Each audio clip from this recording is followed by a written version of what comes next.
Propos sur le temps, André Adoul, 5e partie, d'hiver. 26. Le temps de la patience.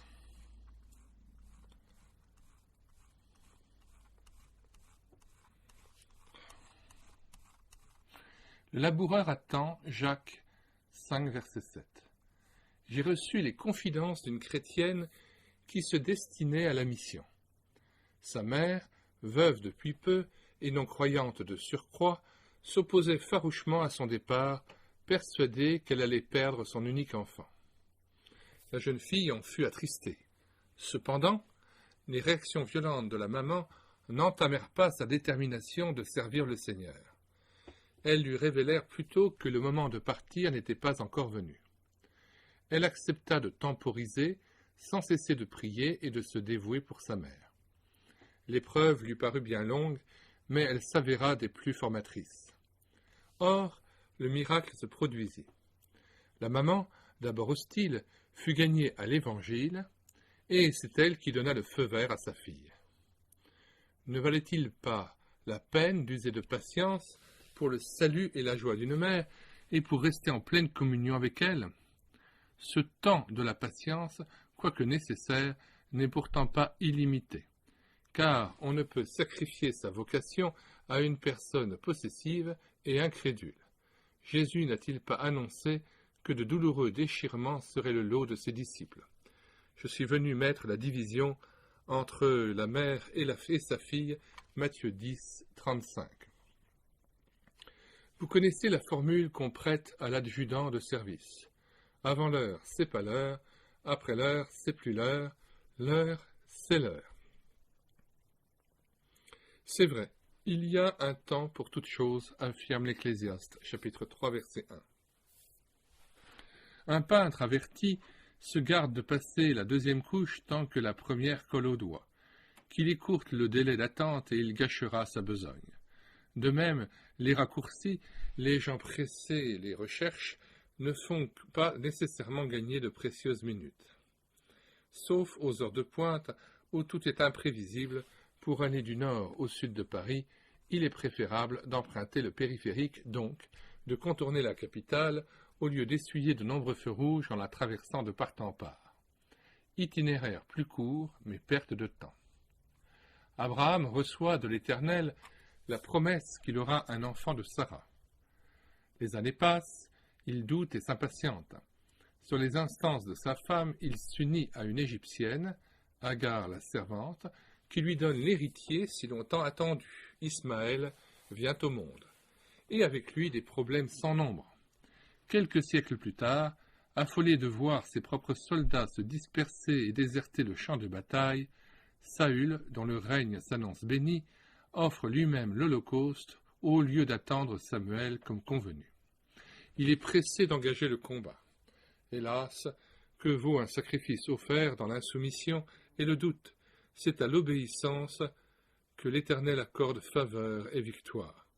La précipitation du roi entraîne prématurément sa mort et la fin de son règne. 1 Samuel 13, 8-14.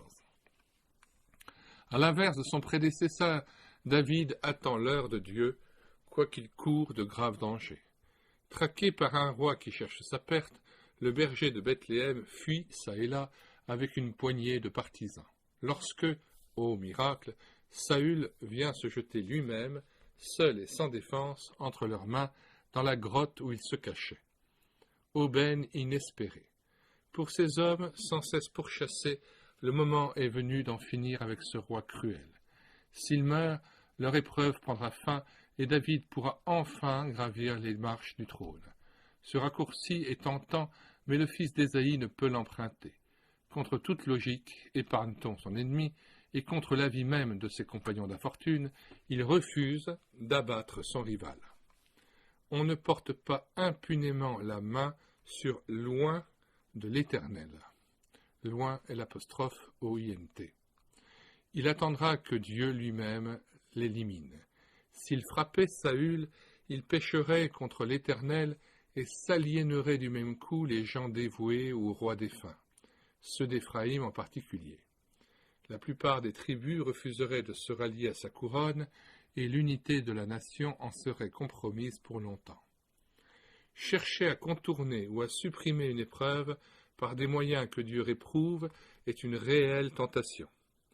L'épreuve acceptée avec patience est toujours formatrice. Il faut que la patience accomplisse une œuvre parfaite afin que vous soyez parfaits et accomplis et qu'il ne vous manque rien. Jacques 1, verset 4.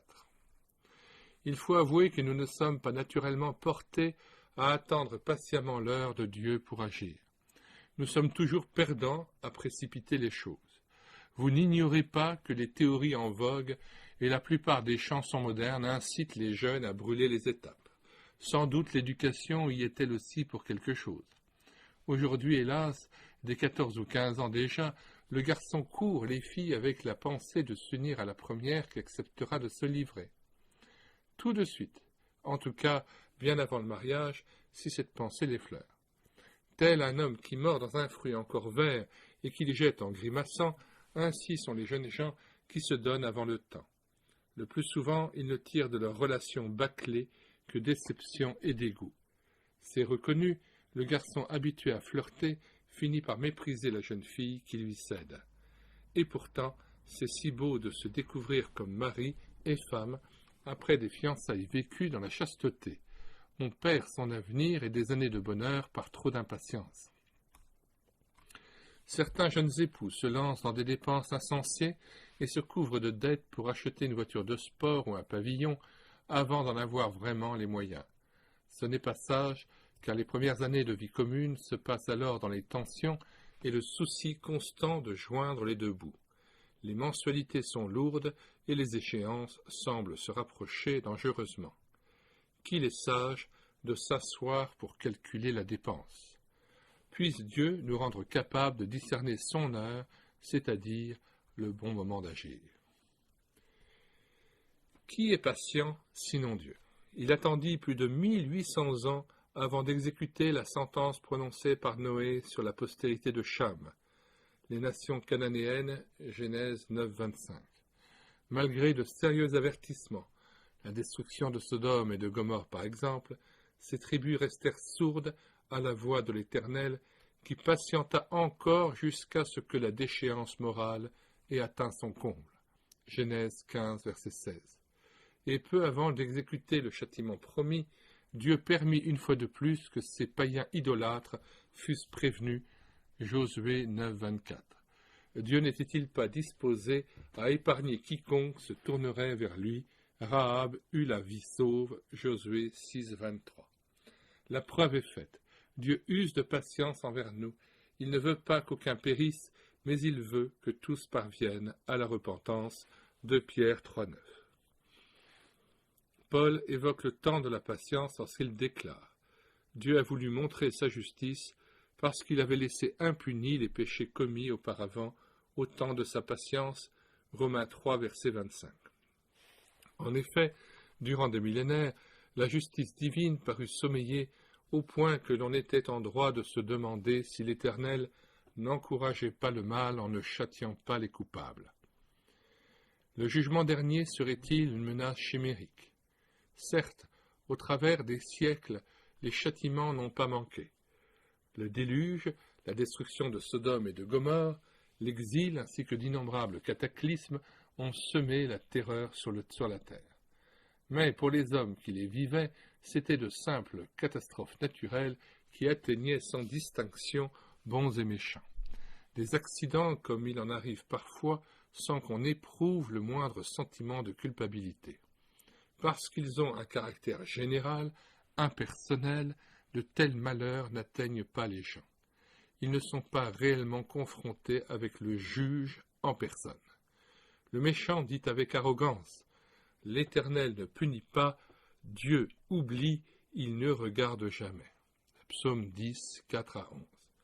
L'honneur de Dieu étant en jeu, il fallait que tôt ou tard sa justice se manifestât avec éclat. C'est pourquoi l'apôtre enchaîne. Dieu a voulu montrer sa justice dans le temps présent de manière à être reconnu juste, tout en justifiant celui qui a la foi en Jésus. Romains 3, 26. C'est au début de notre ère, le temps présent pour l'écrivain sacré, que le Seigneur, par un acte insolite et sans précédent, a montré sa justice. Où donc? Au calvaire, lorsqu'il frappa son Fils chargé de nos iniquités. Là, le péché des hommes reçut la rétribution suprême que nous méritions, à savoir la mort. Romains 6, 23. Le salaire du péché, c'est la mort. Se substituant au pécheur, Jésus a subi son châtiment. Nous ne pouvons contempler le crucifié sans réaliser la gravité et la grandeur de nos iniquités. Le péché n'est pas véniel, et sans découvrir en même temps l'immense amour dont nous sommes l'objet. Le Dieu de sainteté se punit en la personne du Fils pour épargner un être indigne de toute faveur. Le Seigneur ne pouvait nous absoudre à vil prix, car il nous eût incités à mépriser sa grâce. La croix démontre la grandeur de la misère de l'homme par la grandeur du remède qu'il a fallu, Pascal. À Golgotha, Dieu se montre juste, mon péché reçoit le châtiment mérité, tout en justifiant ou déclarant irréprochable celui qui place sa confiance en Jésus et dans son œuvre de rédemption. C'est extraordinaire, gloire à Dieu pour son don ineffable. Question. Êtes-vous de ceux qui agissent avec précipitation avant le temps, avec le regret ensuite d'avoir brûlé les étapes? N'avez-vous pas remarqué que des difficultés présentement insolubles se résolvent d'elles-mêmes avec le temps? Relisez Jacques 1, 1 à 4 et notez le fruit que produit la patience. Bénissez le Seigneur qui vous a tellement aimé. Un temps pour se taire. Il y a un temps pour se taire et un temps pour parler. Ecclésiaste 3, verset 7. Un spécialiste de renom affirmait qu'une personne normale utilisait en moyenne 25 à 30 000 mots par jour. Imprimés, ces mots formeraient un livre d'environ 150 pages, ce qui signifie qu'au terme d'une année, vous et moi avons parlé chacun 365 livres. Et en fonction de votre âge, calculez le nombre d'ouvrages que vous avez eu le loisir, non de rédiger, mais de parler. Tous du même auteur, une vraie bibliothèque, fécondité redoutable, puisque toute parole est enregistrée par le Créateur. La parole n'est pas sur ma langue que déjà, éternelle, tu la connais entièrement. Psaume 139, verset 4. Plus inquiétant encore est d'apprendre ou de se rappeler que Dieu n'oublie aucun de nos propos. Pas un seul livre ne sera enlevé des rayons ou retiré de la circulation. Le Seigneur a bonne mémoire, et au jour du jugement, les hommes rendront compte de toute parole vaine qu'ils auront proférée, Matthieu 12, 36. En général, nous parlons trop. Tenir sa langue en bride, Jacques 3, 2, est une chose importante, mais hors de notre portée si Dieu ne nous vient en aide. Comme David, demandons-lui de veiller sur notre bouche et de garder la porte de nos lèvres, Psaume 41, 3. Lors d'une émission à la télévision, un jeune homme de 17 ans fut interrogé par 3 spécialistes chevronnés. Pour gagner, il fallait tenir 10 minutes sous le feu nourri de questions pièges. Interdiction était faite de répondre par oui ou par non, 2 petits mots qui sautent sur le bout de la langue sans prévenir. Avant lui, 2 candidats malheureux n'avaient pas résisté plus d'1 minute, alors que ce garçon vint à bout de l'épreuve sans prononcer l'un de ces mots fatidiques qui déclenchaient l'impitoyable coup de gong. Émerveillé, l'un des questionneurs s'informa. « Mais comment faites-vous pour tenir si longtemps sans laisser échapper un oui ou un non? 10 minutes, c'est long. »« Oh, rien d'extraordinaire. Je me suis entraîné des semaines et des mois durant. Je tenais fermement à gagner. » Un bel exemple. Je sais qu'il ne suffit pas d'un effort de volonté et d'un long entraînement pour juguler une langue insaisissable comme une savonnette dans l'eau de bain. Je resterai négatif et médisant tant que mon cœur sera chargé de rancœur et de jalousie. Une purification s'impose pour changer de langage et tenir sa langue en bride. N'est-ce pas de l'abondance du cœur que la bouche parle? Matthieu 12, 34. Cependant, Je ne ferai aucun progrès si je ne suis pas résolu à museler ce petit membre qui fait tant de ravages et nous dérobe tant de précieuses minutes. Justement, en pensant au gaspillage de temps passé en vain bavardage, il nous semble à propos de citer une page des Pensées du matin d'Alfred Bogner, de simples notes écrites au siècle dernier. Temps perdu, force perdue, par les paroles inutiles et quelquefois mauvaises. Que de conversations pour tuer le temps, pour retarder l'effort inévitable. Alors, je veux éviter les paroles qui font du mal, soit à des absents, soit à moi-même. Ici, je pense non à la médisance, mais à tant de constatations banales, superflues et répétées au sujet de ce qui ne va pas, tant de paroles perdues pour analyser des situations, revenir sur le passé, redire la part que telle ou telle y a prise.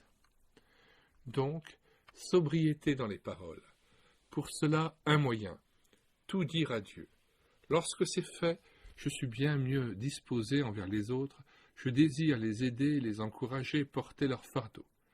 Quand l'entretien avec Dieu a manqué, le cœur se dégonfle dans le cœur de l'homme. De là les conversations inutilement longues et répétées. Certes, je ne veux pas me priver ou priver les autres des épanchements, mais en finir avec les paroles vaines, les fatigantes redites, les propos amers ou simplement inutiles. Il faut éviter les appels à la sympathie des autres, appels qui trahissent souvent des préoccupations personnelles. Dis tout à ce frère, puis va vers les autres, écoute-les plus que tu ne leur parleras toi-même. Mourir à soi dans la parole, dans les conversations, c'est un grand devoir. Ce qui précède ne doit pas pour autant nous inciter à rester muets. S'il y a un temps pour se taire, il en est un autre pour parler.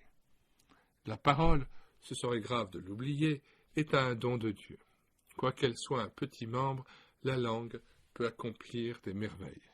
C'est un grand privilège de pouvoir tenir des propos qui sauvent ou édifient, qui consolent ou avertissent, surtout qui magnifient le Seigneur. La louange lui est agréable, infiniment plus que les grands sacrifices. Psaume 69, verset 32.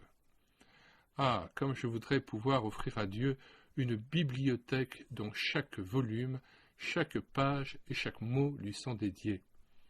Hélas, mes lèvres ont été tant de fois impures dans le passé que je désespérerais si je n'étais assuré de la fidélité de Dieu qui me pardonne abondamment.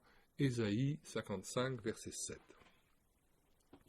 Sa grande miséricorde m'incite à veiller constamment afin qu'aucune parole de ma bouche ne le déshonore, ne ternisse sa gloire ou ne lui manque de respect. Alors ceux qui craignent l'Éternel se parlèrent l'un à l'autre, l'Éternel fut attentif et il écouta. Matthieu 3, verset 16. Êtes-vous bavard de nature ou peu loquace? Qu'est-ce qui devrait changer chez vous? Seriez-vous porté à médire, à critiquer? Acceptez que l'esprit de sainteté vous sonde dans ce domaine.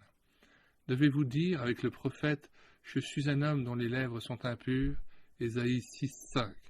Et pouvez-vous dire avec le psalmiste « Éternel veille sur ma bouche, garde la porte de mes lèvres » Psaume 141, 3. Bénissez Dieu qui vous a donné la parole, que votre langue serve à la louange de sa gloire. Les voleurs de temps. Pourquoi occupent-ils la terre inutilement? Luc 13, verset 7.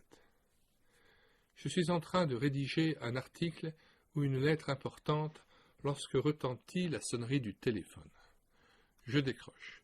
Au bout du fil, une voix féminine me demande sans préambule si je n'accepterai pas de m'engager dans la lutte contre le cancer en versant une cotisation substantielle. Je tente de l'interrompre, mais volubile, elle reste sourde à mes demandes timides. Je regrette, excusez-moi, je suis occupé. Elle développe son thème sans perdre haleine, insiste sur la grandeur de cette œuvre humanitaire, comme si elle tenait déjà son chèque. Impossible d'introduire un argument qui mette un terme à ce monologue. Je dois subir la demoiselle jusqu'au bout. Et lorsque enfin je pose l'écouteur, mes idées se sont envolées et je ne sais trop comment terminer la phrase laissée en suspens. N'avez-vous jamais été appelé de la sorte alors que vous vous réjouissiez de déguster un plat amoureusement préparé par votre épouse, cuit à point et fleurant bon? Hélas, l'écouteur à l'oreille, vous avez dû subir les propos d'un inconnu nullement pressé qui, avec un luxe de détails, prétendait vous avoir rencontré 10 ans plus tôt sur l'une des marches de l'abbaye du Mont-Saint-Michel. Et lorsqu'enfin libéré, vous avez pu retourner à votre assiette, votre mets était tout juste tiède, sans saveur et sans attrait. Vous l'avez avalé en 3 coups de fourchette, tout seul naturellement, votre épouse ayant quitté la table avec humeur quelques instants plus tôt. Que de moments bénis de communion avec Dieu ou de méditation de l'Écriture ont été ainsi interrompus. J'ai souvent pesté contre le téléphone, en particulier lorsque je rendais visite à de chers amis, hélas dérangés à tout moment. Monsieur, on vous appelle au bout du fil. Impossible d'avoir un entretien suivi avec eux, même en dehors de leurs occupations. Que pouvais-je faire une fois abandonné dans le salon? Ranger mon frein en attendant qu'ils raccrochent l'écouteur. Ah, où en étions-nous? Nous nous efforcions de renouer tant bien que mal le fil de notre conversation. Je vous le demande. Qui, de nos jours, peut se passer de cet instrument au demeurant fort utile? Il fait partie de la panoplie des appareils jugés indispensables à l'homme moderne. Ceci admis, pourquoi n'y aurait-il pas des heures où l'on imposerait silence à ce trouble fait? Après tout, les gens savent rappeler lorsqu'ils ont quelque chose d'important à demander. Il est quelques règles élémentaires à observer si l'on ne veut pas voir ces journées découpées en tranches. Citons-en 2. Premièrement, l'écouteur en main, je dois m'efforcer d'arriver au plus vite à l'essentiel. Pas d'inutiles détours, nous ne parlons pas ici des conversations entre parents ou amis. Et si de son côté mon interlocuteur se perd dans les détails, je l'aiderai, toujours avec courtoisie, à en venir rapidement au fait. Les communications sont chères et les minutes précieuses, 2 réalités à ne pas perdre de vue. Deuxièmement, il faut savoir mettre un terme à un entretien qui s'éternise. Non pas en inventant un alibi ou en raccrochant brusquement, le chrétien ne ment pas et se montre toujours aimable. Je puis user d'une formule passe-partout qui dit bien ce qu'elle veut dire. Par exemple, « Cher ami, il va falloir nous quitter. Comme moi, vous avez certainement beaucoup à faire et je ne voudrais pas vous perdre votre temps. Veuillez bien saluer les vôtres, etc. » L'automobile est également une dévoreuse de temps de première grandeur. Dans notre monde occidental, quel homme songerait à s'en passer? Sans automobile, je me sens orphelin, m'avouait un ami privé de véhicule durant plusieurs semaines. Faites sérieusement le compte des heures passées derrière le pare-brise au cours de la semaine écoulée. Vous serez étonné du résultat. Et parce qu'il est agréable de se déplacer sur 4 roues, la plupart des gens ne veulent plus aller à pied. Ils se croient obligés de prendre le volant pour aller poster une lettre à l'autre bout de la rue. Qu'importe le prix du carburant, pourvu que ça roule. Il est frappant de constater que l'on se montre parfois assez peu soucieux de choisir son habitation en fonction de son lieu de travail. La distance, l'itinéraire encombré, emprunté au moins 2 fois par jour, les frais et surtout la fatigue occasionnée par de tels déplacements semblent pour certains peser d'un faible poids lorsqu'on achète un appartement ou édifie un pavillon.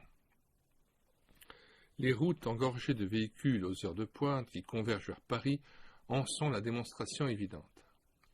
Et puis, faut-il redire aux parents passionnés de randonnée que les enfants installés sur le siège arrière ne goûtent vraiment pas ces après-midi interminables. Ballottés d'une porte à l'autre, ils n'ont pour tout horizon que le dos arrondi d'un père agrippé au volant, et souvent pour musique que le clameur d'une mère exaspérée « Voyons, tiens-toi bien tranquille. Tu ne veux donc pas rester 1 minute sans bouger ?» Je n'ai pas la naïveté de conseiller à qui que ce soit de vendre la voiture pour utiliser la bicyclette. Qui me prendrait au sérieux? Je plaide seulement pour qu'on laisse le véhicule au garage lorsque son utilisation ne s'impose pas. En vacances surtout, parcourez les sentiers et les bois au lieu de dévorer des kilomètres empoussiérés. Prenez le temps d'admirer l'œuvre du Créateur, Ainsi toute la famille bénéficiera du grand air dans une vraie détente. Chacun vous en sera reconnaissant. La télévision vole un temps fou à ses utilisateurs. Là encore, qui songe à s'en priver? Dame importante, elle trône en bonne place dans la salle de séjour et peut rester allumée des heures durant. Les Français, disent les sondages, y consacrent en moyenne 3 ou 4 heures par jour. Pour y voir quoi? Si vous n'êtes pas de taille à éliminer sans pitié le médiocre ou le mauvais, débarrassez-vous courageusement et sans regret de cet appareil. C'est un voleur de temps des plus experts. Or, ce temps est à Dieu, donc pas de faiblesse, surtout si vous avez des enfants. Des voleurs de temps, il y en a d'autres. Sachons les reconnaître et leur faire face. N'êtes-vous pas surpris de constater qu'on trouve abondance de temps pour le futile, l'inutile et le médiocre, pour ne pas dire plus, alors qu'on en manque pour l'essentiel? Pas de temps pour Dieu et la méditation de l'Écriture. Pas davantage de temps pour la famille ou les amis, pour lire de bons livres, se cultiver ou se nourrir spirituellement. Ne nous contentons pas de dire sempiternellement « c'est vrai, il faudrait ». Que Dieu nous rende capables de maîtriser ces voleurs de temps pour racheter le temps. Question. Êtes-vous conscient de vous être fait souvent voler du temps? Par quoi ou par qui? Savez-vous renoncer à la voiture pour de petits déplacements que vous pourriez faire à pied? Comment vivez-vous vos vacances? Êtes-vous certain de maîtriser votre télévision? Êtes-vous capable de tourner le bouton à bon escient? Êtes-vous déterminé à racheter le temps? Et combien? La première heure. Comme le laisse entendre la parabole des ouvriers, Matthieu 20, 1 à 16, la première heure est celle qui vient sitôt après le lever du soleil. Vers le matin, pendant qu'il faisait encore très sombre, Jésus se leva et sortit pour aller dans un lieu désert où il se mit à prier. Marc 1, 35. C'est l'heure importante, sans doute la plus importante, car elle conditionne la journée tout entière. Jésus la tenait pour précieuse, lui qui se retirait à l'écart pour prier alors qu'il faisait encore très sombre. Marc 1, 35. Selon Alfred Brugner, l'heure du matin est la meilleure de toutes, et il en donne les raisons.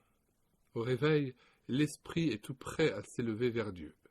Plus tard, les préoccupations, les soucis et les plaisirs de la journée ont étendu leur voile entre l'âme et son Dieu.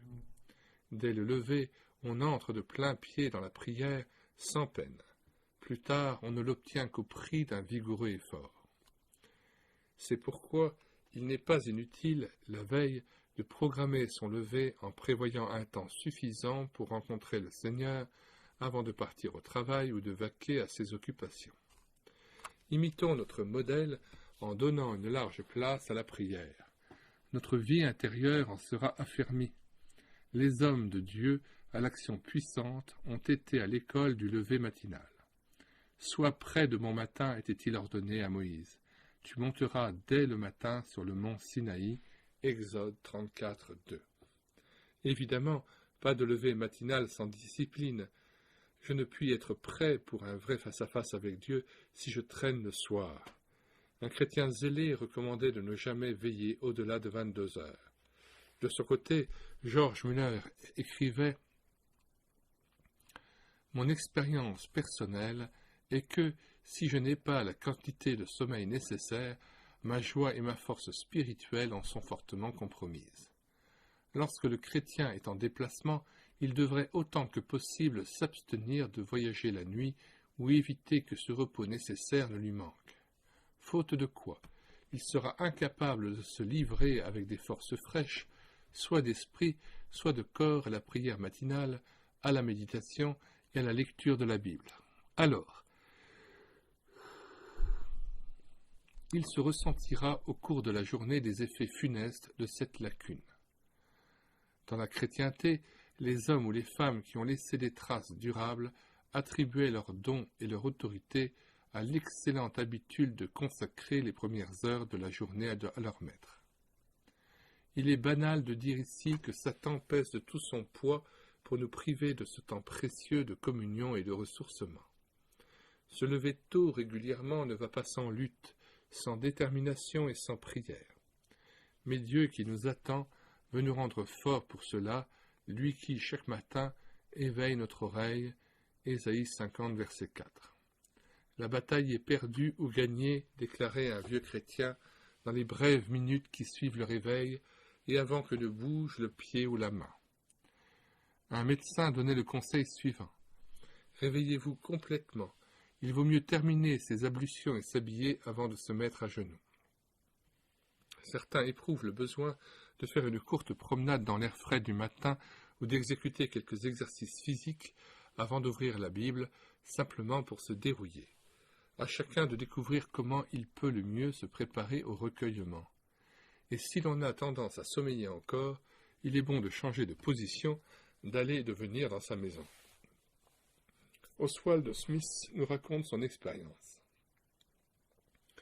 Autrefois, dès que je voulais prier, le sommeil semblait s'emparer de moi. Pourquoi? Parce que je m'agenouillais, fermais les yeux et appuyais la tête contre mon bras. Il y a des années maintenant que j'ai pris l'habitude de marcher en priant. Dans mon bureau, j'ai fait des centaines de kilomètres. En marchant ainsi de long en large, je ne m'assoupis plus et mon esprit est tout à fait en éveil. J'ai expérimenté que lorsque je me mets à genoux pour prier en silence, une dizaine de minutes me paraissent des heures. Quand je prie tout en marchant, le temps semble voler. Ainsi, j'ai pu passer des heures en prière et j'ai découvert que l'heure de recueillement matinal est une source de force et de réconfort. Les problèmes sont résolus avant que je les affronte. Dieu entend et il exauce. Je ne connais pas de joie plus grande que celle de rencontrer mon Sauveur chaque matin. Voici encore quelques réflexions tirées des pensées du matin. Au réveil, que votre première pensée consciente soit pour votre Sauveur. C'est pour lui que vous vous levez tôt. Il vous attend. Il a intercédé pour vous durant les heures de la nuit. Sans relâche. Autant que possible, ne mettez rien entre le réveil et la prière, pas même une lecture, pas même une conversation. Se lever tôt, c'est inaugurer sa journée par une victoire. Se lever tard, c'est la commencer par une défaite. Se lever tôt, c'est donner à l'esprit le pas sur la chair. Se lever tard, c'est accorder autorité à la chair. Si je me lève tôt, je place ma journée sous le regard de Dieu, je lui parle avant de parler aux hommes, j'entends sa voix avant d'entendre aucun des bruits de la terre. Je puis, sous son regard, ordonner ma journée, je puis me pénétrer de sa volonté, le lever matinal est le secret de toute force spirituelle. Surtout, ne soyons pas pressés dans notre recueillement, même si les minutes que nous pouvons y consacrer sont comptées. Que notre grande activité ne soit pas non plus un prétexte pour escamoter notre rencontre avec Dieu. Tôt levé, Luther mettait à part, au début de chaque journée, 3 heures pour la prière et la méditation des Écritures. George Müller, dont nous avons déjà cité le nom, était un homme fort occupé. Malgré cela, il affirmait consacrer beaucoup de temps, des heures, à son culte personnel. Toutefois, précise-t-il, je vis dans l'esprit de prière, je prie en marchant, en me couchant, en me levant, et mes prières sont toujours exaucées. Elles l'ont été des milliers de fois. Lorsque je suis convaincu que je prie pour une bonne chose, je continue à prier jusqu'à ce que je l'ai obtenue. Je ne cesse jamais. Des milliers d'âmes ont été ainsi sauvées, j'en rencontrerai des multitudes dans le ciel. Le recueillement devrait devenir tel un entretien avec Dieu, une conversation vivante et bénie. Mais gardons-nous de faire, seuls, les frais de cette conversation. Je dois aussi observer le silence devant lui, un silence chargé de ferveur et d'attente, pour entendre sa voix. Quelle grâce alors si Dieu se révèle à moi! N'est-ce pas son désir? Sans doute est-il inutile de lutter des heures et dans les larmes pour le sentir près de nous. N'avons-nous pas été rapprochés par le sang du Christ, Éphésiens 2,13 ? Croyons-le en nous abandonnant à lui. Au lieu de nous employer à faire le vide dans notre esprit, dirigeons nos pensées sur sa personne. Demandons-lui d'illuminer le texte biblique que nous avons sous les yeux. Restons ouverts, attentifs à sa voix. Si je prends le temps d'écouter mon Seigneur, ces rencontres matinales deviendront pour moi un besoin et une joie. Signalons cependant le danger qui guette tout chrétien sérieux. C'est celui de faire de la prière une loi. Ne lui accorder une valeur méritoire en se persuadant qu'on ne peut être béni si l'on ne consacre pas des heures à cette discipline. Non, la bénédiction ne se mesure pas au temps passé à genoux. Ce qui importe, ce ne sont pas nos prières, que valent-elles après tout, mais le Seigneur qui les exauce. Compter sur nos prières, c'est se confier dans l'homme, dans nos œuvres propres. La prière est une œuvre. C'est regarder à elle et non à Dieu.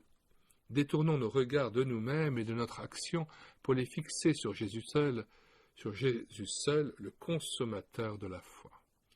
Mais peut-être vous lamentez-vous en constatant votre manque de ferveur. Alors, dites-le simplement au Seigneur qui connaît fort bien votre problème. Vous ne le surprendrez pas en lui révélant votre situation. Il la connaît et il lui plaît que vous vous attendiez à lui. Surtout, n'essayez pas, à coup de résolution ou de supplication, de transformer votre sécheresse de cœur en ferveur. Vous perdriez votre temps et vous attristeriez Dieu. Entrez dans le repos de vos efforts en cessant de vous culpabiliser. Ce que vous ne pouvez faire, Jésus l'accomplira si vous vous attendez à lui. Si quelqu'un a soif de vraie communion avec le Seigneur, qu'il vienne à moi et qu'il boive, des fleuves d'eau vive couleront de son sein. Jean 7, 37. Au lieu d'en faire un prétexte pour rester loin de Dieu, apportez-lui votre manque d'intérêt pour la prière, vos négligences dans ce domaine. Il faut en finir avec ce passé déjà expié sur le calvaire. Croyez que le Seigneur vous prend en charge et bénissez-le pour son œuvre en vous. C'est lui qui le fera, pourvu que vous le vouliez. Pensez, économisez le temps de la prière et vous manquerez de temps pour votre tâche ordinaire. Question. Avez-vous l'habitude de vous lever tôt pour rencontrer le Seigneur? Sinon, êtes-vous résolu à commencer chacune de vos journées par un temps suffisant de prière et de méditation de la Bible? Voulez-vous fixer, la veille au soir, l'heure de votre lever, afin d'avoir un moment de culte personnel avant de partir au travail? C'est important. Croyez-vous que Dieu puisse réchauffer votre cœur et vous accorder la grâce de lui consacrer avec joie la première heure de vos journées? La 9e heure. Et vers la 9e heure, Jésus s'écria d'une voix forte, « Mon Dieu, pourquoi m'as-tu abandonné ?» Matthieu 27, 46. La 9e heure. Heure tragique, la plus sombre de l'histoire des hommes. Depuis 9 heures du matin, la 3e heure, Marc 15, 25, Jésus agonise sur la croix. Vers midi, la 6e heure, d'épaisses ténèbres s'étendent sur toute la terre et subsistent jusqu'à la 9e heure, 3 heures de l'après-midi, Matthieu 27, 45. Une obscurité insolite, exceptionnelle, produit une impression profonde sur les spectateurs de la crucifixion. Quelle en est la cause? Une éclipse de soleil? Non, car le récit se passe au temps de la pleine lune, le 14 du mois de Nisan. C'est un miracle dont la signification ne peut nous échapper. Lorsque le soleil de justice s'éteint, le soleil de la nature se voile de ténèbres. Bonnet. Bonnet étant l'auteur de cet extrait. La 9e heure fut particulièrement riche en événements, tous impressionnants. D'abord, un pourquoi angoissé, lancé d'une voix forte, s'élève vers un ciel d'airain. Mon Dieu, pourquoi m'as-tu abandonné? Matthieu 27, 46. L'instant d'après, Jésus s'écrie « Tout est accompli » Jean 19, 30. Le Fils pousse alors un grand cri et expire après avoir remis son esprit au Père. Matthieu 27, 50, Luc 23, 46. Un tremblement de terre ébranle la nature et jette la terreur parmi la foule des badauds. Matthieu 27, 51. Le voile du temple se déchire. Matthieu 27, 51. Les rochers se fendent et les tombeaux, taillés dans la pierre, s'ouvrent tout grands. Matthieu 27, 51, 52. Au même instant, plusieurs corps des saints qui étaient morts ressuscitent. Matthieu 27, 52. L'Évangile, selon Matthieu, précise d'autre part que ces saints revenus à la vie entrent à Jérusalem après la résurrection de Jésus et apparaissent à un grand nombre de personnes. Matthieu 27, 53. Tous ces événements se sont déroulés dans une atmosphère alourdie, irrespirable, peuplée de puissances adverses en plein désarroi. Se préparant au sacrifice suprême, Jésus devait déclarer « Maintenant c'est le jugement de ce monde, maintenant le prince de ce monde sera jeté dehors. » Jean 12, 31.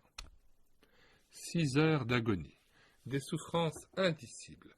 Le supplice de la croix était la pire des épreuves que devait subir un condamné. Certes, Jésus ne fut pas le seul à subir la crucifixion. Pour leur foi, des hommes ont affronté les bêtes féroces ou gravi les bûchers, parfois même en chantant des cantiques, alors que le Fils apparut écrasé par l'angoisse. Se montra-t-il inférieur à ces martyrs au visage rayonnant? Redoutait-il les souffrances physiques lorsqu'il disait à Gethsémanée « Mon âme est triste jusqu'à la mort » Matthieu 26, 38. Certainement pas, car il en attendait d'autres infiniment plus douloureuses. Traité en maudit par les hommes, il dut subir l'ironie cinglante des chefs religieux qui l'accusaient de blasphème. Contre de telles injustices, il resta muet, semblable à un agneau qu'on mène à la boucherie, il n'a pas ouvert la bouche, Ésaïe 53, verset 7.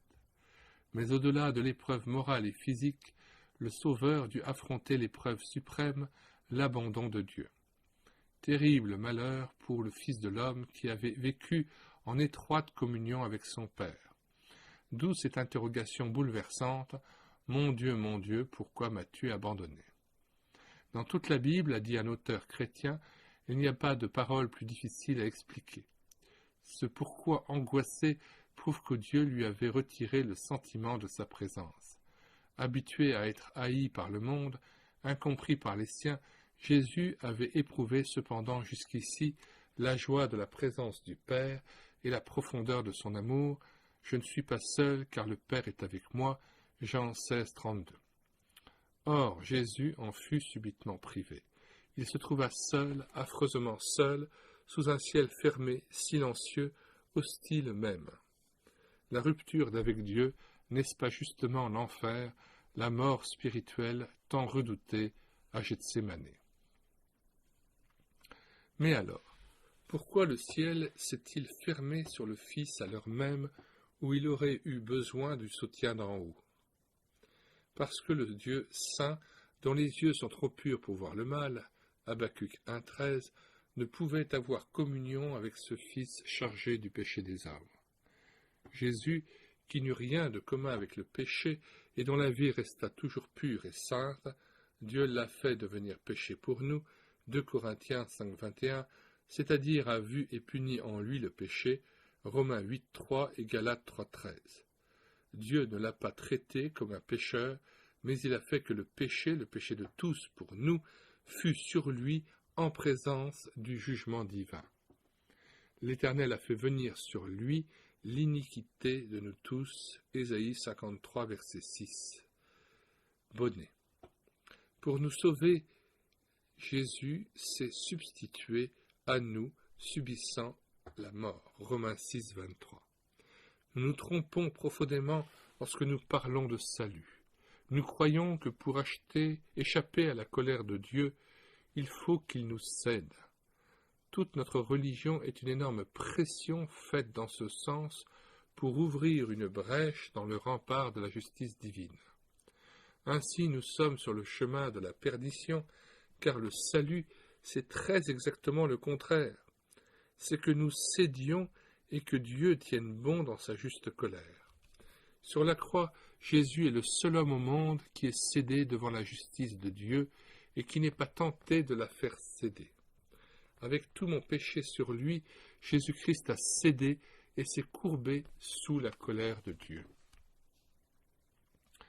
Voir le livre Présence de l'éternité de R. de Pury, de Lachaud et Nestlé, 1943. Les hommes, à coups de bonnes œuvres ou de piété jugées méritoires, espèrent franchir le barrage de la justice d'en haut. Ils se trompent et Dieu leur résiste. Le barrage ne cède jamais, il ne cédera jamais. Dieu ne peut faire grâce qu'une fois, sa justice satisfaite. Il veut d'abord que soit reconnue sa justice et que l'homme soit convaincu de perdition éternelle afin que sa grande miséricorde puisse se déployer. La croix établit notre tort et donne raison au Très-Haut. Relisez avec prière et sans hâte le récit de la crucifixion. Marc 15, 16 à 41 par exemple. Le cœur de l'histoire. Là nous contemplons l'amour de Dieu. En attendant la foule ricanée, il ne peut se sauver lui-même. 31. Une question se pose. Qui donc tient le Fils lié au bois de la croix?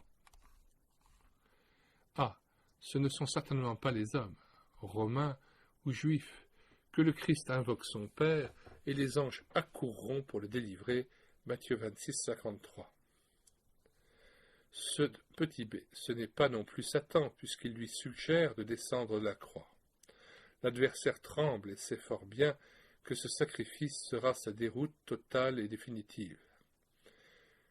Colossiens 2,15. Petit c. Ce ne sont ni les clous, ni l'extrême faiblesse du Sauveur, puisque tout pouvoir lui a été donné sur la terre. Matthieu 28, verset 18. Non, c'est l'amour seul qui le lie à la croix. Il se soumet au Père pour sauver les pécheurs dont je suis le premier. Je viens de lire le récit suivant qui me paraît avoir sa place ici. Un homme, profondément troublé par ses péchés, fit un rêve au cours duquel il vit Jésus sauvagement fouetté par un soldat romain. Les lanières s'abattaient avec rage sur le dos lacéré et ensanglanté du Sauveur. Lorsque le bourreau leva le bras pour frapper une nouvelle fois, l'homme se précipita pour l'arrêter. Le soldat se retourna, mais, ô surprise, cette brute avait son propre visage. C'était donc lui qui infligeait ces atrocités à Jésus. Il se réveilla bouleversé, conscient que ses péchés avaient conduit le Sauveur au calvaire. En cet instant, il se rappela les paroles du prophète. Mais il était transpercé à cause de nos crimes, écrasé à cause de nos fautes. Le châtiment qui nous donne la paix est tombé sur lui, et c'est par ses meurtrissures que nous sommes guéris. Ésaïe 53, verset 5. Alors la lumière du ciel envahit son âme enténébrée. Il plaça sa confiance dans le Christ Jésus et dans son œuvre expiatoire. Son cœur troublé trouva la paix qu'il cherchait depuis longtemps. Question. Avez-vous été convaincu de péché et de perdition éternelle? Reconnaissez-vous que vos bonnes œuvres ne peuvent vous ouvrir le royaume de Dieu? Croyez-vous réellement que le Christ s'est chargé de vos péchés pour les expier et les effacer, pour rétablir de bonnes relations avec le Dieu saint? Voulez-vous rendre grâce à Dieu pour son don ineffable? Minuit. Veillez donc, car vous ne savez quand viendra le Maître, ou au milieu de la nuit. Marc 13, 35. Au milieu de la nuit, il y eut un cri. Voici l'époux, sortez à sa rencontre. L'époux arriva. Les vierges qui étaient prêtes entrèrent avec lui au festin de noces, et la porte fut fermée. Matthieu 25, 6 à 10. Minuit. C'est l'heure tant attendue des chrétiens. Sans vouloir dogmatiser à partir d'une parabole, mais en considérant l'ensemble des prophéties bibliques, il apparaît que le Christ reviendra chercher son épouse, l'Église, dans une période particulièrement sombre et troublée, au milieu de la nuit. Les ténèbres iront s'épaississant et les jugements déferleront sur des populations de plus en plus rebelles. Sur la grande tribulation décrite dans l'Apocalypse, l'Église en connaîtra les premières manifestations. Sous ses yeux se réaliseront les signes avant-coureurs de l'avènement de Jésus. Et parce qu'elle restera fidèle à son Maître, elle subira une hostilité grandissante, tant seront grands les désordres et la dégradation des mœurs. C'est écrit, Le jugement va commencer par la maison de Dieu, 1 Pierre 4, 17. Certes, quand les nuages s'amoncelleront sur eux, les croyants pourront alors lever la tête, votre délivrance approche, Luc 21, 28. L'Église attend avec grande impatience une personne, et la preuve, c'est son ultime prière. Viens, Seigneur Jésus, Apocalypse 22, verset 20. Peut-on considérer les jugements à venir annoncés par l'Écriture sans se poser une question? Dieu n'est-il pas le Dieu d'amour dont la miséricorde est sans borne? Et puis l'apôtre Jean ne devrait-il pas se réjouir d'apprendre que personne n'est trouvé digne d'ouvrir le livre scellé de 7 sceaux, Apocalypse chapitre 5. À n'en pas douter, sur les parchemins de ce livre sont inscrits, en dedans et en dehors, donc avec force de détail, les fléaux qui doivent frapper la terre et ses habitants.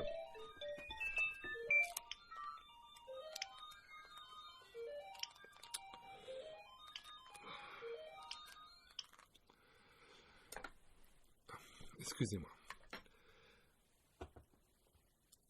Les fléaux qui doivent frapper la terre et ses habitants, c'est ce qui ressort du chapitre 6 de l'Apocalypse, lorsque les sceaux sont ouverts. Au lieu de s'exclamer « Tant mieux si ce livre reste fermé », l'apôtre pleure abondamment. Pourquoi donc? Parce que le plus grand malheur serait que l'humanité, en restant impunie, empêche ou retarde l'avènement du roi des rois. Le Christ n'entrera dans son règne que lorsque toute hostilité sera définitivement brisée. La terre a grandement besoin d'un jugement qui mette fin au désordre et à l'injustice qui triomphe. Savez-vous que, premièrement, la création se réjouit dans la perspective de ce jugement, que les cieux se réjouissent et que la terre soit dans l'allégresse, que la mer retentisse avec tout ce qui la remplit, que la campagne exulte avec tout ce qui s'y trouve, que tous les arbres des forêts lancent des acclamations devant l'Éternel, car il vient pour juger la terre. Il jugera le monde avec justice et les peuples selon sa fidélité. Psaume 96, 11 à 13, 98, 7 à 9. Petit b. Les justes sous l'ancienne alliance réclamaient avec force ce jugement. Lève-toi, ô Dieu, juge la terre, car tu as un jugement, tu as un héritage dans toutes les nations. Psaume 82, verset 8. C. Jésus le décrit comme inévitable. Ces choses doivent arriver. Matthieu 24, verset 6. D. Les martyrs de la grande tribulation supplient. Jusque à quand tardes-tu à faire justice et à venger notre sang sur les habitants de la terre? Apocalypse 6, 10. Les élus dans le ciel applaudissent en voyant la terre enfin châtiée. Alléluia! Le salut, la gloire et la puissance sont à notre Dieu, parce que ses jugements sont véritables et justes. Apocalypse 19, 1 à 2. Les constatations qui précèdent étonnamment beaucoup, les constatations qui précèdent étonneront beaucoup, car il est difficile d'accepter sans frémir que de tels châtiments soient infligés à des multitudes apparemment innocentes. Peut-on crier Alléluia et se réjouir quand s'abattent de terribles fléaux sur la terre? Sans doute la réponse est-elle difficile à donner, à moins qu'on ne pense à l'honneur de Dieu tant de fois bafoué, ainsi qu'aux innombrables victimes de la méchanceté des hommes. Quand nous serions encore perplexes, cessons nos pourquoi et entonnons le refrain des élus, tes jugements sont véritables et justes. C'est d'abord pour les siens que Jésus descendra du ciel, non pour juger les pécheurs, mais pour délivrer à jamais les croyants et les associer à sa gloire. Il enverra ses anges avec la trompette retentissante, et ils rassembleront ses élus des 4 vents, depuis une extrémité des cieux jusqu'à l'autre. Matthieu 21, 31. Alors de 2 hommes qui seront dans un champ, l'un sera pris et l'autre laissé. De 2 femmes qui moudront à la meule, l'une sera prise et l'autre laissée. Versets 40 à 41. L'apôtre Paul décrit ainsi cet événement. Le Seigneur lui-même a un signal donné descendra du ciel, et les morts en Christ ressusciteront en premier lieu. Ensuite, nous les vivants qui serons restés, nous serons enlevés ensemble avec eux dans les nuées, à la rencontre du Seigneur dans les airs, et ainsi nous serons toujours avec le Seigneur. Consolez-vous donc les uns les autres par ces paroles. 1 Thessaloniciens 4, 16 à 18. Cet enlèvement, tant attendu, est la joyeuse espérance de l'Église qui s'élancera au-devant de son époux dans les airs. Le rassemblement des croyants et la rencontre avec son chef ne peuvent avoir lieu sur la terre, car l'Église n'est pas de ce monde. Notre vocation est céleste, Hébreux 3, 1.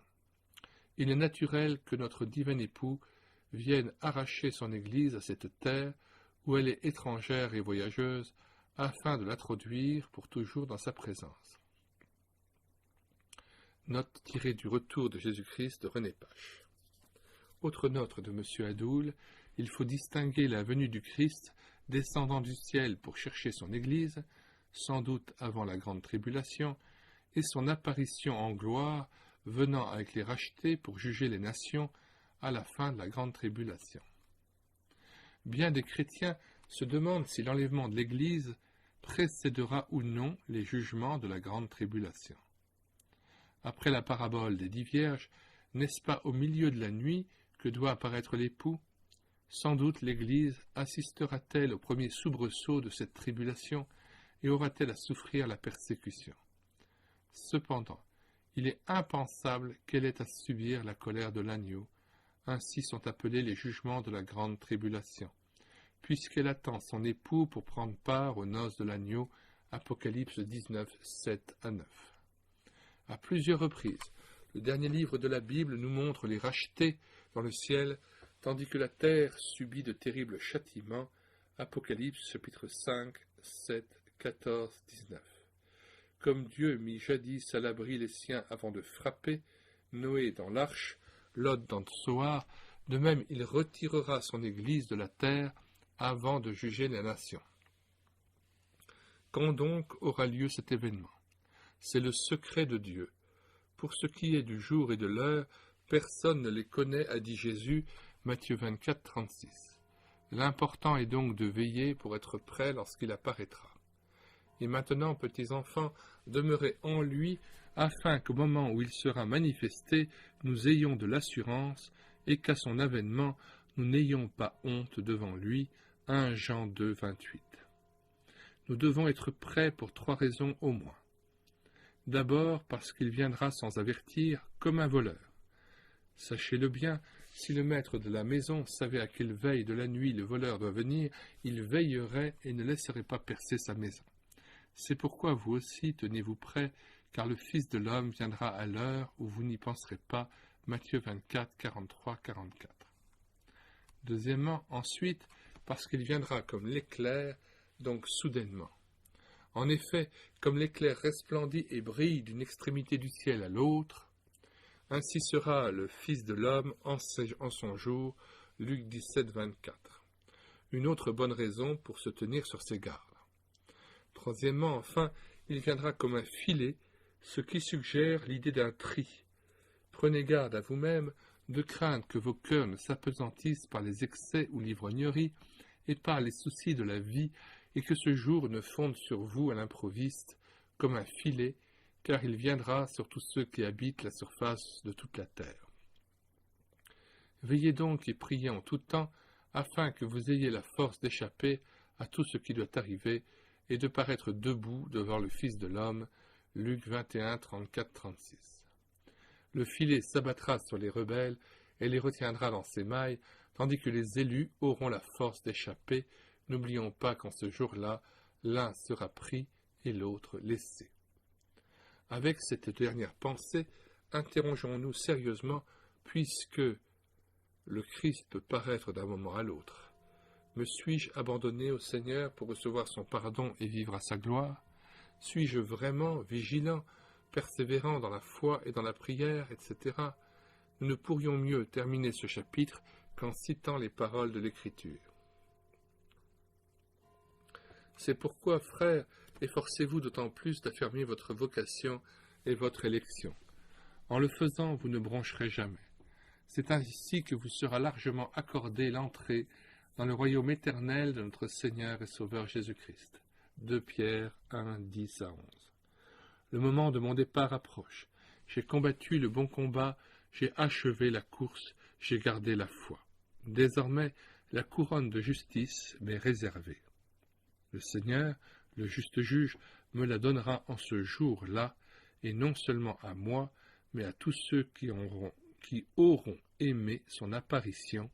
2 Timothée 4, 6 à 8. À celui qui peut vous préserver de toute chute et vous faire paraître devant sa gloire, irréprochable dans l'allégresse, à Dieu seul, notre Sauveur, par Jésus-Christ, notre Seigneur, soit gloire, majesté, force et autorité, dès avant tous les temps, maintenant et dans tous les siècles. Amen.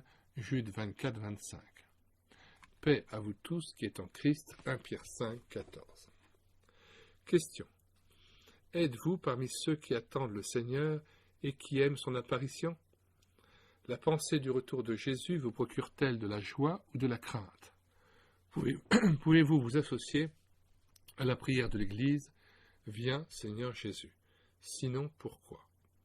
Troisièmement, voudriez-vous demander à votre Seigneur qu'il renouvelle votre vie intérieure et vous donne de l'attendre dans la vigilance et la passion pour sa gloire?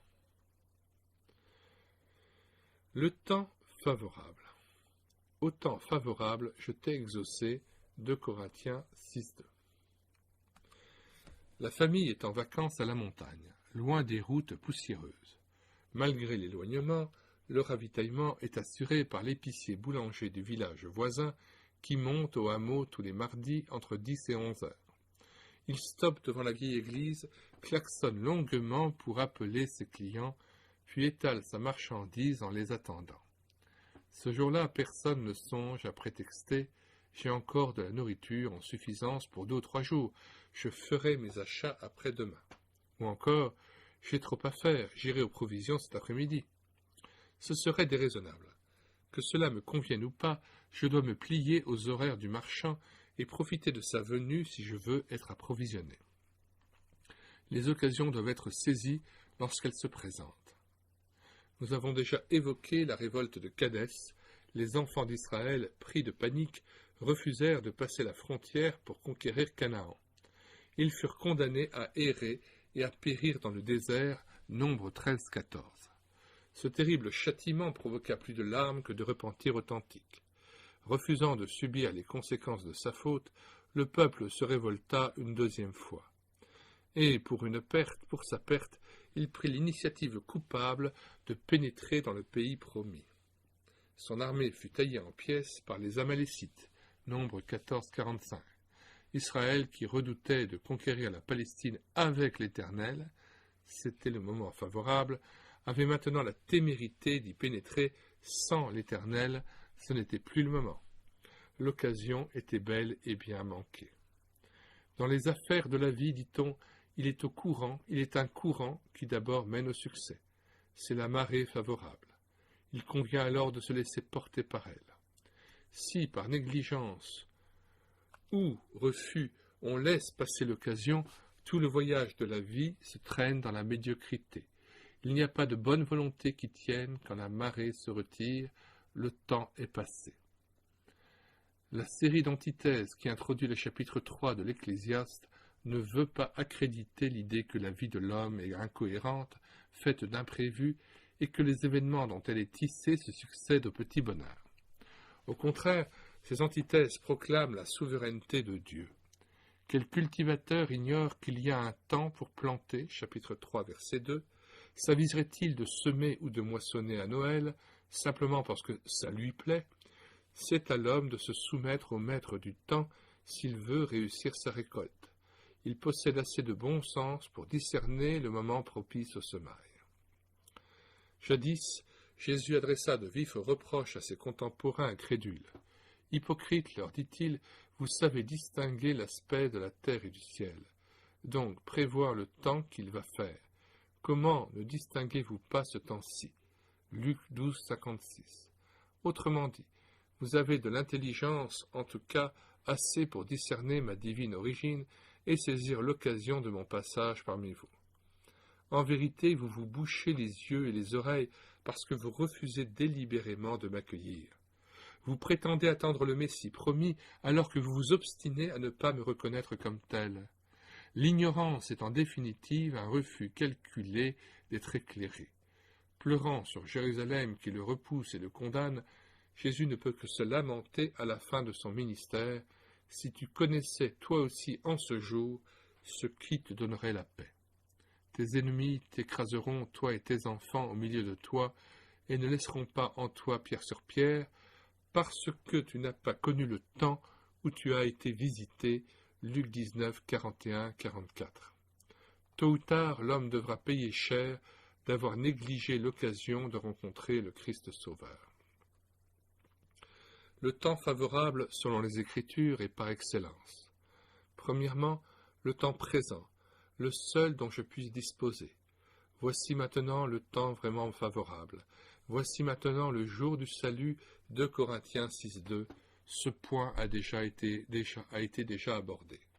Deuxièmement, le temps de la jeunesse est également une époque de notre existence des plus favorables. C'est l'avis de l'Ecclésiaste qui recommande. Souviens-toi de ton Créateur pendant les jours de ta jeunesse, avant que les jours du malheur viennent et que les années soient proches, dont tu diras « Je n'y trouve aucun agrément » chapitre 12, verset 1. L'adolescence, âge heureux de l'insouciance où la vie est riche de promesses. En pleine forme physique, beau gars ou jolie fille, le jeune est tenté d'expulser Dieu de ses pensées pour jouir à fond des belles années dont il prétend disposer à sa guise. Il transforme sa joie en joie immédiate, en jouissance sans signification.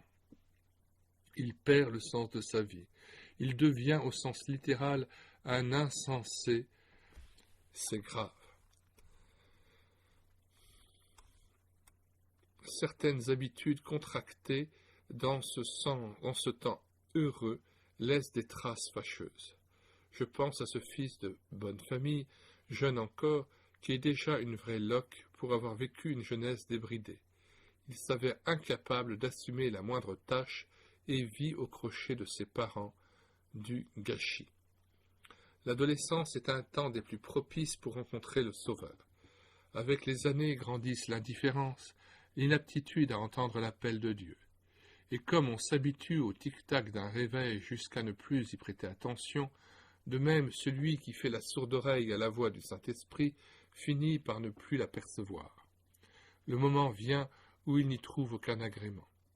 Alors qu'on ne s'étonne pas de voir si peu de vieillards se convertir à Jésus-Christ. Et puis la joie est tellement plus grande pour qui s'abandonne à Dieu dès l'enfance. Le croyant a la satisfaction de vivre une belle vie consacrée au Seigneur. La vieillesse sera illuminée si je puis évoquer sans tristesse ni regret un passé dévoué au service du Maître et du prochain. Troisièmement, le temps de la grâce est aussi un temps favorable, un temps béni où Dieu veut me combler de ses biens les meilleurs, gratuitement. Dire « Demain je me convertirai, demain j'obéirai à Dieu, demain je renoncerai à telle habitude coupable, demain je prierai » est déraisonnable, car nul ne sait ce qu'un jour peut enfanter. Proverbe 27.1. Demain, serai-je assez lucide ou encore en vie pour répondre à l'appel du Sauveur? La mort ne me surprendra-t-elle pas avant que ma décision ne soit prise? Et puis, suis-je certain que le Saint-Esprit me visitera demain, me fournissant une nouvelle occasion de rencontrer le Sauveur ou de réaliser ce qu'il me demande d'accomplir aujourd'hui? Voici maintenant le jour du salut, de Corinthiens 6.2. Le chercher pendant qu'il se trouve est un impératif divin, Ésaïe 55.6. Puisqu'il m'offre aujourd'hui la réconciliation obtenue à grand prix, pourquoi tergiverser? Et puisque pardon et vie nouvelle me sont accordés sans contrepartie, pourquoi tourner le dos au donateur? Sans cette démarche nécessaire, la colère de Dieu demeure sur moi, Jean 3.36. Mon voisin peut me proposer de prendre place dans sa voiture, je ne participerai pas au voyage et resterai dehors aussi longtemps que je ne m'installerai pas dans son véhicule, soit que je refuse son invitation, soit que je tarde et lasse sa patience. Demain peut signifier trop tard. En définitive, l'homme n'est pas condamné à cause de ses nombreuses fautes, elles ont été emportées et expiées sur le calvaire, mais à cause de sa négligence et de son incrédulité à l'égard du Fils de Dieu. Refuser le Christ en étouffant la voix du Saint-Esprit, c'est cela le péché irrémissible. Refuser le Christ en étouffant la voix du Saint-Esprit, c'est cela le péché irrémissible. C'est pourquoi, selon ce que dit le Saint-Esprit, aujourd'hui, si vous entendez sa voix, n'endurcissez pas vos cœurs comme lors de la révolte. Hébreux 3, 7, 8. Question. Avez-vous conscience d'avoir bien vécu votre jeunesse? A-t-elle été consacrée au service du Christ? Ne serait-ce pas une raison de plus pour racheter le temps? Deuxièmement, êtes-vous réellement né de nouveau? Avez-vous ouvert à celui qui se tient à la porte et qui frappe? Sinon, quand vous déciderez-vous? Troisièmement, avez-vous l'assurance du pardon de Dieu, de la vie éternelle? Louez le Seigneur qui s'est offert afin que vous soyez appelés enfants de Dieu.